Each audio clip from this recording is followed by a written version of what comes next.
ತಾಯ್ನಾಡಿಗೆ ಕರ್ಕೊಂಡು ಬಂದಿದ್ದಕ್ಕೆ ನಾಡಿನವರಿಗೆ ವಿಶೇಷವಾದ ಧನ್ಯವಾದಗಳು. ಇದಕ್ಕೆ ಶ್ರಮ ಪಟ್ಟಂತ ರಾಕೇಶ್ ಅವ್ರಿಗೂ ಕೂಡ ಬಹಳಷ್ಟು ಧನ್ಯವಾದಗಳು ತಿಳಿಸ್ತಿದ್ದೀನಿ. ಇದಕ್ಕೆ ಯಾರ್ಯಾರು ಸಹಾಯ ಮಾಡಿದಾರೋ, ಯಾರ್ಯಾರು ಪ್ರತ್ಯಕ್ಷ ಪರೋಕ್ಷವಾಗಿ ನಮಗೆ ಅನುಕೂಲ ಮಾಡಿಕೊಟ್ಟಿದ್ದಾರೆ, ಕರ್ನಾಟಕ ಸರ್ಕಾರದ ಪರವಾಗಿ ಕರ್ನಾಟಕ ಸರ್ಕಾರದ ಮುಖ್ಯಮಂತ್ರಿಗಳು ಕೂಡ ನಮಗೆ ಬಹಳಷ್ಟು ಸ್ಪಂದನೆ ಕೊಟ್ಟಿದ್ದಾರೆ. ಉಪಮುಖ್ಯಮಂತ್ರಿ ಡಿ ಕೆ ಶಿವಕುಮಾರ್ ಅವರು ಕೂಡ ನಮ್ಗೆ ಬಹಳಷ್ಟು ಸ್ಪಂದನೆ ಕೊಟ್ಟರು.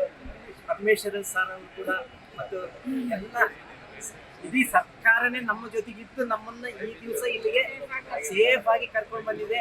ಬಹಳಷ್ಟು ಧನ್ಯವಾದಗಳನ್ನು ತಿಳಿಸಿ ಅವರಿಗೆಲ್ಲ ನಾವು ಅಪಾರ ಆಗಿರ್ತೀವಿ ಎಂದು ತಮ್ಮನ್ನೇ ಧನ್ಯವಾದಗಳು ತಿಳಿಸಿ. ಧನ್ಯವಾದಗಳು.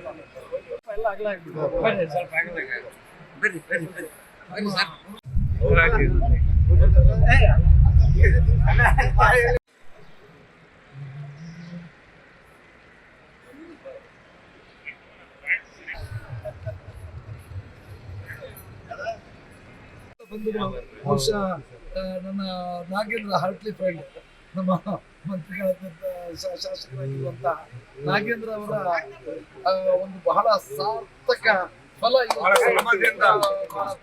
ಫಲ ಕೊಟ್ಟಿದೆ.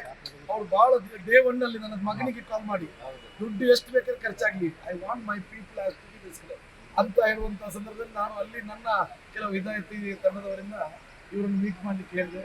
ಮತ್ತೆ ಇವರಿಗೂ ಆ ಭಾಗದವರನ್ನು ಹೆಲ್ಪ್ ಮಾಡಿದ್ದಾರೆ.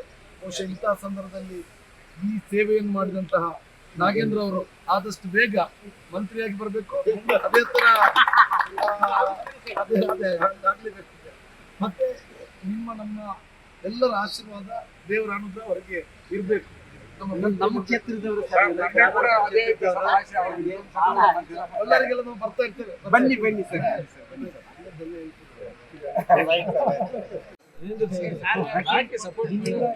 ಸರ್ ಸಿಸ್ಟಮ್ಯಾಟಿಕ್ ಸುಮ್ಮನೆ ಅಡ್ಡಾಡಿನಿಂದ ನಾವು ಇಷ್ಟೊಂದು ಅವಕಾಶ ಆಗಿದ್ದು ಇದರಲ್ಲಿ ಎರಡನೇ ಮಾತಿಲ್ಲ. ನಮ್ಮ ತಾಯ್ನಾಡು ಕರ್ಕೊಂಡು ಬಂದಿದ್ದಾರೆ. ಏನಂದ್ರೆ ಅವರೇ ಹಾಕಿ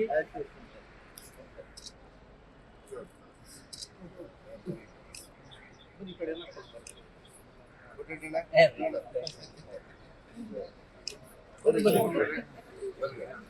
ಬಾ ನೀನು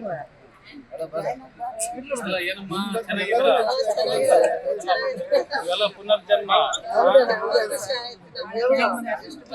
ನಾನು ನ್ಯೂಜಿಲೆಂಡ್ ನಿಂದ ನಿನ್ನೆ ಬಂದ ಊರಿಗೆ ಹೋಗಿಲ್ಲ.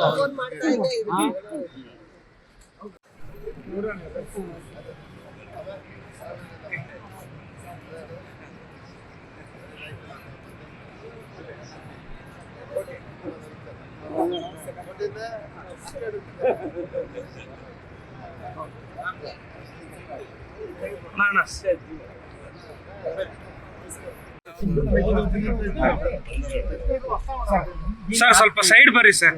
ಸ್ವಲ್ಪ ಹಿಂದೆ ನಿಂತ್ಕೊಳ್ಳಿ. ಅಗಲ ನಿಂತಿರಿ, ಅಗಲ ನಿಂತ್ಕೊಳ್ಳಿ.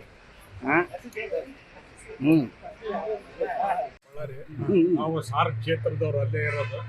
ಈಗ ನಾವು 28ನೇ ತಾರೀಕು ನಮಗೆ ನಾವು ಫ್ಲೈಟ್ಗೆ ಹೋದ್ವಿ. ಏರ್ಪೋರ್ಟಿಗೆ ಹೋದ್ರೆ ಅಲ್ಲಿ ಏರ್ಪೋರ್ಟ್ ಎಲ್ಲ ಮುಚ್ಚಿದೆ ಅಂತ ಹೇಳಿದ್ರು. ಅಲ್ಲಿಂದ ನಾವು ಬಸ್ನೇ ಒಂದು 2 ಗಂಟೆ ಅಡ್ಡಾಡಿದ್ವಿ. ನಮಗೇನು ಹೊಸ ಊರು ಗೊತ್ತಿಲ್ಲ. ದುಬಾಯಿ ಲಾಡ್ಜ್ಗಳು ಅದು ಇದು ಏನಂತ ಭಾಳ ಭಯಪಟ್ಟಿದ್ವಿ. ಬಾಂಬು ಬೀಳ್ತಿದ್ದಾವ ಹಾಗೆ ಅಂತೇಳಿ. ಆ ಟೈಮ್ನಲ್ಲಿ ರೇಣುಕಾ ಪ್ರಸಾದ್ ಅವರು ಏನೋ ಮೊದಲು ಪೂರ್ವ ಹಾಕ್ತಾರಲ್ಲ ಅವರು, ಅದಕ್ಕಾಗಿ ಅರೇಂಜ್ಮೆಂಟ್ ಎಲ್ಲ ಮಾಡಿದ್ರು. ಅದಾದ ನಂತರ ನಾವು ನೆಕ್ಸ್ಟ್ ನಾವು ಫಸ್ಟ್ ಕಾಂಟ್ಯಾಕ್ಟ್ ಮಾಡಿದ್ವಿ ಇವ್ರಿಗೆ, ನಾಗೇಂದ್ರ ಅನ್ನ ಸಾರಿಗೆ ಅವ್ರಿಗೆ, MLAಗೆ. ಈಗ ಅವ್ರು ಏನು ಹೇಳಿದ್ರು, ಎಲ್ಲವುದು ನಮಗೆ ನಜೀಬ್ ಅಂತೇಳಿ ಅವ್ರಿಗೆ ನಾವು ಹೇಳ್ತೀವಿ. ಎಷ್ಟು ವಂದನೆಗಳು ಹೇಳಿದ್ರು ಸಾಕು. ಬೆಳಗ್ಗೆ 6 ಗಂಟೆಗೆ ಬಂದ್ರೆ ಲೀವ್ ಹಾಕಿ ಬಂದಿದ್ದು ಸಾರ್ ಅಂತ ಹೇಳ್ತಿದ್ರು. ಲೀವ್ ಹಾಕಿ ಬಂದು ಸಾಯಂಕಾಲ ತನಕ ಇರ್ತಿದ್ರು. ರೋಜೆ ಇರ್ತಿದ್ರು, ನಮ್ಮ ಹತ್ರನೇ ಇರ್ತಿದ್ರು. ನಮ್ಮ ಹತ್ರನೇ ಅಲ್ಲೇ ಇರ್ತಿದ್ರು. ನಾವೆಲ್ಲ ಹೊರಗೆ ಅಲ್ಲಿ ಅಡ್ಡಾಡ್ತಿದ್ವು, ಅವ್ರು ಅಲ್ಲೇ ಕೂಡ್ತಿದ್ರು ಆಳ್ಕಾಣವಾಗಿ. ಆಮೇಲೆ ನಮಗೆಲ್ಲ ಊಟದ ಅರೇಂಜ್ಮೆಂಟ್ ಆಗಲಿ, ರೂಮಿಂದ ಆಗಲಿ ಎಲ್ಲವುದು ನಮಗೆ ನಾಗೇಂದ್ರ ನಮ್ಮ MLA ಸಾಹೇಬರು ಇದೆಲ್ಲ ಅನುಕೂಲ ಮಾಡಿಕೊಟ್ಟಿದ್ದಾರೆ. ಈಗ ನಾವು ಈಗ ಕೊಚ್ಚಿನ್ಲಿಂದ ಬೆಂಗಳೂರಿಗೆ ಕೂಡ ಬರೋಕ್ಕೆ ಕೂಡ ಅವರೇ ಏರ್ ಫ್ಲೈಟ್ ಟಿಕೆಟ್ ತೆಗೆಸಿದ್ದಾರೆ. ಆ ಕಾರಣವಾಗಿ ವಿಶೇಷವಾಗಿ ನಾಗೇಂದ್ರ ಸಾಹೇಬರಿಗೆ, ನಮ್ಮ ಮಾನ್ಯ ಕರ್ನಾಟಕ ರಾಜ್ಯದ ಮುಖ್ಯಮಂತ್ರಿಗಳಾದ ಸಿದ್ದರಾಮಯ್ಯ ಅವರಿಗೆ, ತುಕಾರಾಮ್ ಅವರಿಗೆ ಮತ್ತು ದಾವಣಗೆರೆ MP ಮೇಡಮ್ ಅವರಿಗೆ, ಭರತ್ ರೆಡ್ಡಿ ಅವರಿಗೆ, ನಮ್ಮ ಬಳ್ಳಾರಿ ನಗರದ ಕ್ಷೇತ್ರದ ಶಾಸಕರು ಎಲ್ಲರಿಗೂ ಪರೋಕ್ಷವಾಗಿ ಪ್ರತ್ಯಕ್ಷವಾಗಿ ಅಪ್ರತ್ಯಕ್ಷವಾಗಿ ನಮಗೆಲ್ಲ ಸಹಾಯ ಮಾಡಿರ್ತಕ್ಕಂಥ ಎಲ್ಲ ಗಣ್ಯರಿಗೆ ನಾವು ಚಿರಋಣಿಯಾಗಿ ಇದ್ದೇವೆ. ಮತ್ತೊಂದು ಅವರಿಗೆ ಕೃತಜ್ಞತೆಗಳನ್ನು ಕನ್ನಡ ಸಂಘ ನಮಗೆಲ್ಲ ಹೆಲ್ಪ್ ಮಾಡಿ.